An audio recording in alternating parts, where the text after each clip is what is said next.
So it gives me great pleasure to introduce Prae to us all. So Prae is a UX engineer who just wants everyone to talk to each other.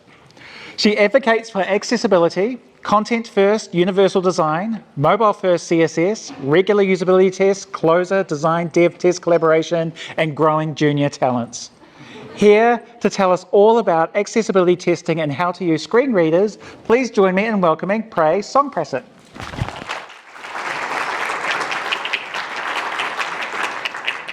Thank you.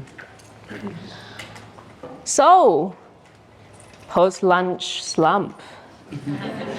How are you all feeling? Seen this list, butts in the seat, which is good for me. I'm a bit less nervous. Who here has actually used a screen reader? Excellent, that's what I want to see. So for those of you who have used screen readers before, what's happening here? For those of you who have used a screen reader before, please don't judge. This is just Basics 101, and if my proficiency is not up to your standards, just be forgiving. And for those who haven't used a screen reader before, hopefully we can make this a little less intimidating for all of you who perhaps will go back and try this later today, or tomorrow, or Monday, whatever day that works. I am a UX engineer, hence I am at a testing conference. I'm a spy, clearly. But also I'm here with a very similar purpose as Jasmine in an earlier talk. Basically, first, yes, I want us to talk to each other. I want all of us to shift left. I also want to find ways that we could collaborate together more often and in a much more sensible way. I also host Web Access Club, an accessibility podcast that is launching sometime later this year. Context is that I have been in the New Zealand tech industry for about 8 years now. I've always specialized in UI front-end work. And so naturally, accessibility is just a part of my practice, my UI-focused front-end practice. And all these years, I owe a significant part of my career to the testers I've worked with. Now, because I have an agency background, most of the testers I've worked with in the past, digital agency, they are more focused on manual testing. But that also means that I've seen all sorts of ways, creative ways, that my code can be broken in different browser, different phones. Oh wait, different browsers inside a phone released 2 years back on this specific version of Android. And so I have an appreciation for this craft, right? For you all creative souls who are in there using my product and finding ways, unexpected ways to use it so that we can make sure that if users happen to stumble upon that particular way of using it, they're not experiencing a negative user experience. And that is something I strongly value in your practice. Now, over the last few years, I have been trying to convince people in different roles across the business to please do accessibility, please care about it, and please implement it. But every time I approach someone for the first time, they're like, who's this person coming up to my team and asking, do you need any help with anything accessibility related? Or do you need help understanding some user needs or screen readers? I get these kind of reactions, right? Unimpressed, some horrified by more work, and some just have no idea about how this can even integrate with the workflow. And for testers, that naturally means a lot more things to consider before we say, yes, this is a pass. So when I was going around the business, I was a little bit disheartened at first, right, when seeing that reaction, because I'm going in with, here are all these users we have been neglecting all this time. Can we please now make sure that they can also access our products? But seeing that kind of reactions, I had to take a step back and go, why is that? Why do we get this sort of reaction when we mention accessibility? And what I realized is, it's just caused by fear of the unknown. Because how many of us actually deal with people with disabilities on a daily basis? Yes, perhaps we might deal with someone with mild visual disability, color blindness, tunnel vision. Perhaps they can't legally drive, but they can still function and work normally like everybody else. You wouldn't have noticed unless they told you. But how many of us actually works next to a blind person or someone with really severe case of ADHD? Because these people are not very visible in my everyday life, when I first thought about accessibility, it just fills me with dread. It's like, oh my God, okay, so the blind use screen reader, people with ADHD and cognitive disability needs responsive layout view, dyslexia people might need like a slightly different font size or different style completely, it doesn't suit our branding. And the list goes on, the list of requirements or things to consider goes on. So I understand that, right? That is why I'm here today. I'm not going to cover everything about disability. That's a whole conference, right? 2 days conference minimum to do. So no, we're not going to cover everything about disability. We're not even going to cover all of the possible assistive tools that people with disabilities could use to access your product. I'm covering one, and I'm showing a real quick demo of how this loosely works. Just again, so that it can become a little less intimidating and hopefully a little more fun. But we need to first understand what on earth is a screen reader. True to its name, it is an assistive technology, just like my glasses, but it is a software that is designed to read digital content and interfaces. It helps users who cannot perhaps look at the screen for whatever reason to be able to still use and understand what the content is trying to tell them or what services are available for them to access. I am emphasizing on the word software here. Screen reader is a software that helps you access other software. This is why stats and tracking and finding out how many people use screen readers on your website or apps is really hard to find, because it is not a requirement for apps to report to each other about whether users have the same app installed or is currently using this. Assistive tool is just a way to let people access information. As a web developer, I often forget that is the real reason why assistive tool like screen reader exists. Because I live solely on the web when I'm working. I only think, all right, this is how a screen reader works with a web.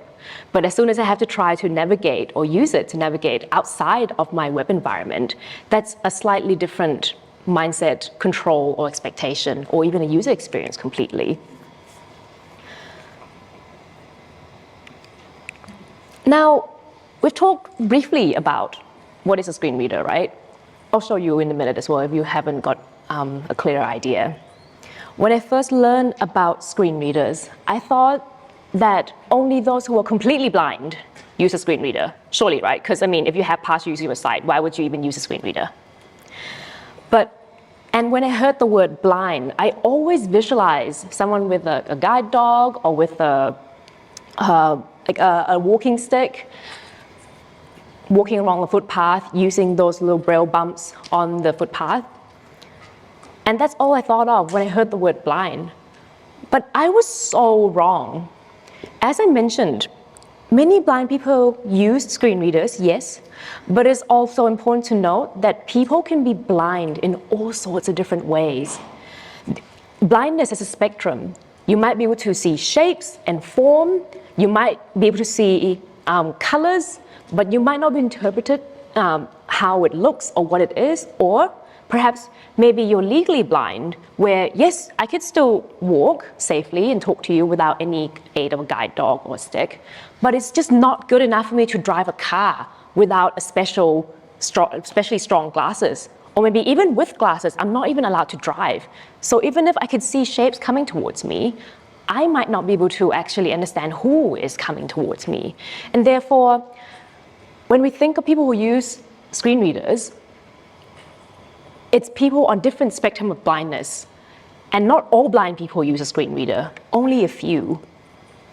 The next group of people is perhaps not as common, right? We don't often think of this crowd, and it's only over the last few years that we're starting to think and empathize more with the neurodiverse crowd.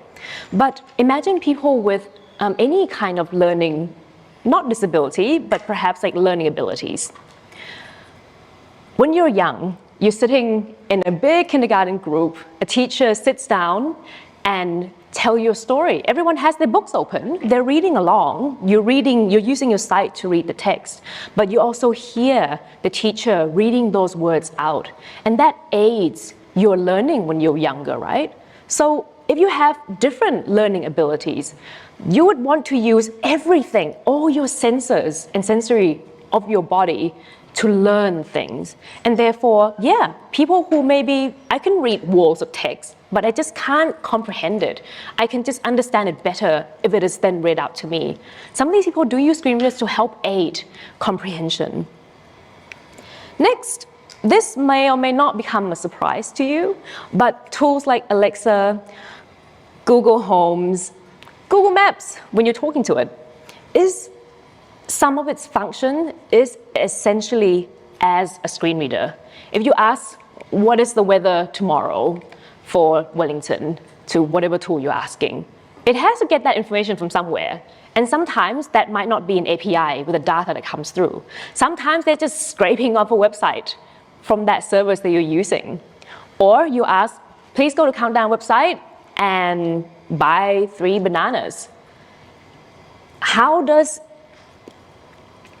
these assistive tools have both ability to understand your voice dictation and then reads the information of the checkout out to you? So if we think of it like that, the things that enable all these things, for the web anyway, is HTML. Then the last one is lazy old me. Ever since I started learning to use a screen reader, I have used it in 2 ways. One is to test that my stuff work, and 2 is to actually read blog posts, because some of those technical blog posts are long and tedious, and it's 4:30 p.m. and I don't want to comprehend anything else. I just want to hear it read out to me. Yes, it sounds robotic, the screen reader sound that is, but at least it's another way for me to consume the same information in an efficient manner that doesn't always need to use my eyes. That screen reader, in essence, is a classic case of the curb cut effect.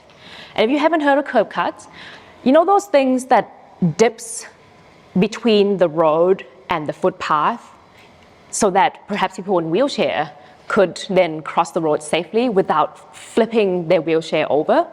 Yeah, but the thing is, a mother with a stroller would benefit from that. A delivery person carrying weights and weights of goods trying to cross the road also benefit from that particular curb cut.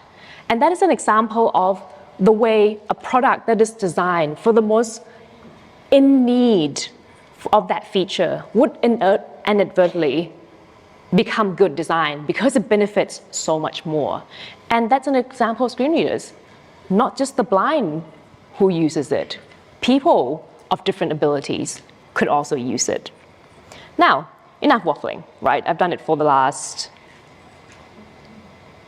well, I've misread the time. So let's actually get into the live demo. I'm going to be brave here and do a live demo while we're on, so wish me luck here. So we're going to play a little bit, because that's a talk, right? We're going to play with a screen reader. So if I make a mistake, I'm playing. I'm not teaching you. If you want to learn about screen readers and how to actually use it, there's plenty of YouTube videos, probably taught by an actual blind person or an actual specialist. I'm just a noob who's just trying to learn. So let me try switching on a screen reader.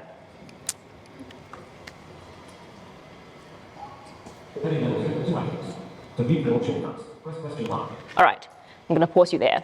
So when you're learning screen readers, it's important to learn how to start the screen reader and to stop the bloody thing. Just because, right? It took me 3 meetings like live meeting presenting how to use a screen reader to actually learn how to properly, consistently stop a screen reader, or 3 different ones, because I now learn how to use NVDA as well. So that's an example. Now, when you first land on a screen reader, when you first turn on the screen reader on the browser, usually it would be in the browse mode, where it would just read every single thing that has remotely text content on the page. It would say a button called follow. It would say an image called whatever alt text that is. That is why it's so important to make sure that your images and your graphics do have text in it. Because again, if I can't see the screen, I'm just hearing nothing if it's all images. So text is important. That's browse mode. There's another way that you could use a screen reader to then navigate the page. That is called probably a focus mode or control mode. That is where the user themselves are using the keyboard to tab or to use shortcut keys in order to navigate. You could go, so I'm pressing tab, it goes to the next element that I could interact with. So if I'm using a mouse, I imagine that I can click on this and it would do something to this interface. You are currently on to click this link. Press Control Option. That's an example of a link. And you notice how every HTML element has a name, right? It has a name button, has a name link, has a name nav, select, input. Those are important. Those mean something to screen readers, and it is announced like this. So if you use a div or your dev use a div or a span and then make it look like an inbox, then the screen reader is not going to pick it up. They're not going to take that as something that a user could interact with. It just does not understand. So understanding HTML properly is really important. The first 10% more, then you pop up the next button. You are currently on the button to display them. Cool. Follow the ESP first, menu item. Add slash remove that ESP quotes from lists. Leave that ESP quotes. Menu item. Group. As new window. Yep. So yeah, that's a real quick way, but there's one last way before we close off of how to actually navigate with a screen reader.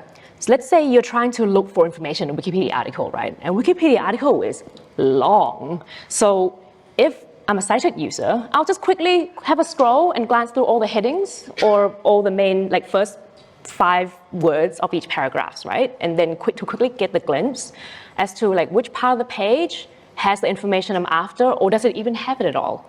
Screen reader users can do the same. They can navigate these pages by links, by headings, by things you can interact with. And so we could have a look now, real quick. So I'm pulling up a thing called the rotor. In NVDA and Windows, there is a similar tool that is called, the elements list. So you can see that you could. Windows Ops menu. Links menu. Yep. That is a lot of links, right? It's fine, it's not a problem. But it shows that like basically if you don't mark something up as a link, the thing that when you click on would go to the next page, it would not appear on this thing. So if your content is resource like that are meant to give people information like the COVID website, if you don't mark up your links to how to get more information about perhaps getting how to use my vaccine pass, or how to get more information about what is the vaccine supposed to be for, what types of vaccine do I have options for. If you don't mark those up at links, if someone's trying to navigate from homepage, they're not going to find it here. So they have to use other means in order to navigate, and hopefully you mark something in heading, in something you can track with, or within the landmark, which can be articles, headings, mains, so it lets you hit and jump to. But as you notice here, I haven't used my mouse since I started showing you how to use a screen reader, or how a screen reader kind of works. But that's because mouse is a device for sighted people. That is something we need to all remember. The primary control and the most reliable way to control your computer and the web is actually by keyboard, because you can't really miss typing. Well, you can actually, but you can't. But keyboard is way more reliable than your shaky hands, who, if you have some health conditions where your hands are shaky, you cannot use a mouse anyway. So it's more reliable for you to tab using a keyboard. So in essence, if you are testing your app and you make sure that it is keyboard accessible, you're more than halfway there to help make sure that your app is friendly to screen readers. Then of course, if you do also run a screen reader through your apps or your website, and you're finding things like, oh, landmarks doesn't make sense, or perhaps your page supposed to have, like, it has 7 different visual headings, but only 4 of them are presented here, then that is a problem, right? Because we should not be separating experiences for sighted users and non-sighted users. Because imagine if I'm working with a non-sighted colleague and we're looking at the same resource. I'm saying, yeah, go to that heading. And they're like, what heading? That is you're creating an exclusive experience. Okay, so let's actually stop this. Oh, nope. Fine, go away. I'll use support. It was actually working well when I was testing earlier, but never mind. The nature with live demos. Right. So, what is screen reader testing, right? It is pretty much exploratory testing. Sure, you can automate some of these stuff. You can make sure that things can be tabbed to, and you can use keyboard to it. But seeing as how there are 3 or 2.5 ways to navigate the page, and people have freedom to navigate the page however they want, depending on their personal mental model, you can't really unit test that stuff. The only way for you to work out whether the interface makes sense to a user who does not use their site to access your tool is to actually explore and play around.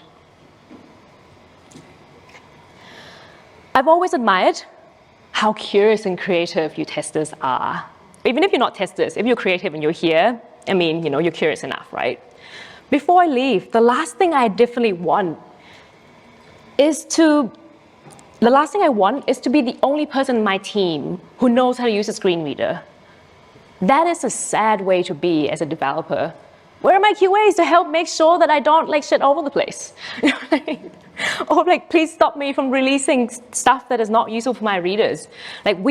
Software development is a team sport. We need to help each other out. And by you also learning a little more, not just about screen reader today, but if you're curious, you can go and learn about any assistive tools out there that you have access to, and try playing around with it, and bring that back to your team. Create a club, make it a part of the way you work. I mean, there's no harm. Again, you don't have to do it all at once. As you're learning, you can just start implementing things that you understand. Start small. Start with headings. Start with image having text. You don't have to be too ambitious to make sure that your product will eventually be accessible by a larger group of people. And frankly, these days, the disabled individuals doesn't have that many options. If your thing is accessible to them, oh man, they'll make the most loyal customers ever. And by you saying that, yes, I care about you, and you are part of a process, you've enabled that future that hopefully one day we'll have more people with disabilities working alongside us openly and proudly, because our tools and the things we're making and the way we're making things does not exclude them because we forgot about them. So I want to encourage us all to be curious today. Look around, ask, what are the types of users out there? What are the tools out there? How do I use a screen reader that comes pre-shipped with my computer? Or how do I install a free one? Does my software sound weird using these tools? By being curious, you would then eventually ask, what are the user problems? You would want to go and join those research sessions that Jasmine was talking about. I want us all to keep that childish enthusiasm in all of us. And yeah, go out there and try to make a better world. Test the heck out of my stuff. Thank you.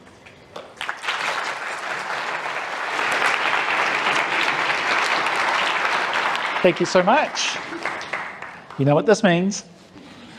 We've got time for questions. Who has a question? Okay, up the back there.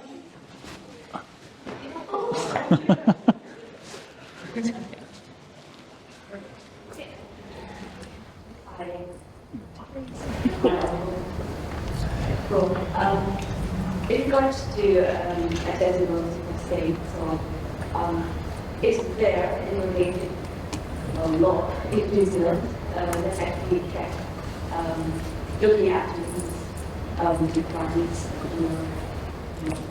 Cool. So the question was, is there a legal requirement in New Zealand or a standards around accessibility? So for government website, there is. You have to meet a WCAG 2.1 AA standards. A heads up is that WCAG is being updated. 2.2 is coming out, and it's going to include more neurodiverse crowds.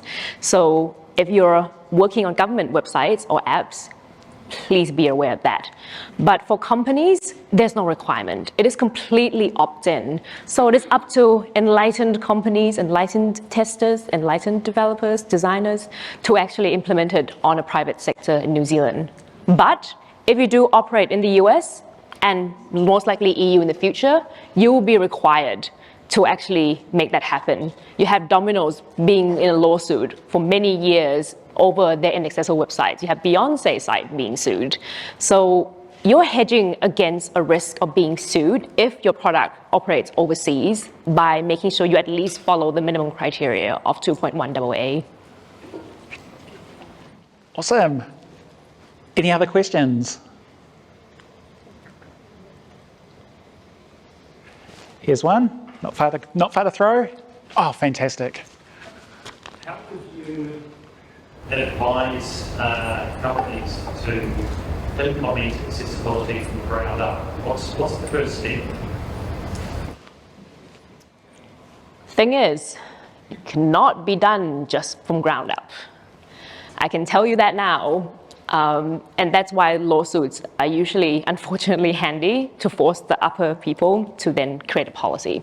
Because let's say you have one team, right, who cares about accessibility. We talk about it to each other, we educate each other, we perhaps have a little mini communities in the company, and we, talk about accessibility with each other. And you might do it on a day-to-day basis. But if you're a larger company, that one team is not really going to impact other teams. Your priorities is different from their priorities. So in order to make accessibility really a thing within the company, you do need a team that helps educate people on accessibility. That's what Zero is doing now, actually. You will need a community within the company of people who are interested, who are on the day-to-day, everyday ground, who will champion it. Then you will also need the leadership to go, right, as a part of definition of done, or as a part of a modernizing project, for example. Your new app or your updated version must from now on start working towards accessible experience. Because in smaller companies, you might be able to do it from ground up, but in larger corporations, you need buy-in from up there. And it takes a while. Sometimes it helps to actually create empathy workshops where you bring users with disabilities in and actually ask them to use their preferred tool or setup to actually use your product. And that is very eye-opening too. But it's not a silver bullet. And it doesn't mean you know everything about everyone with disabilities. But that's a good start if you want to start convincing management. Awesome, thank you so much. Please join me in thanking Prae once more.